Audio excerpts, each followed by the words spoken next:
Estamos aquí un pouco para reivindicar esta situación que temos nestes 4 concellos, que é o tema de pediatría. Xa non vamos entrar no outro sistema de médicos, de sustitucións, pero finalmente no tema de pediatría, que é o que comentaba a compañeira, dicindo sobre todo da aposta por o rural. Se non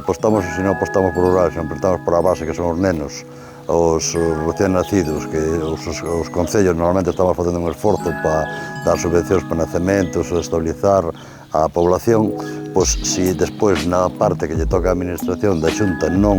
aposta nin lle dan, pois claro, é imposible que a xente se asente no rural, que a xente veña e aposte sobre todo por os fillos, que é un dos seus pais realmente teñen unha máxima importancia. Entonces,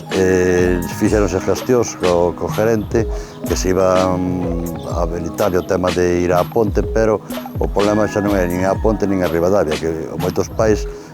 uns están traballando, outros non están para desplazarse, teñen que necesitar dun taxi, dun transporte que incrementa o coste dese desplazamento dun rapaz que cando se encontra mal ou a revisión sobre todo, pois teñen que ir a Ribadavia. E esta carencia levámola sofrindo casi todo o ano. Entón, o que se pretende é que se faga unha estabilización, que se aumente incluso os días de pediatras no Concello de Coles e no Parque de Coles para que toda esta mancomunidade teña unha sanidade de primer nivel.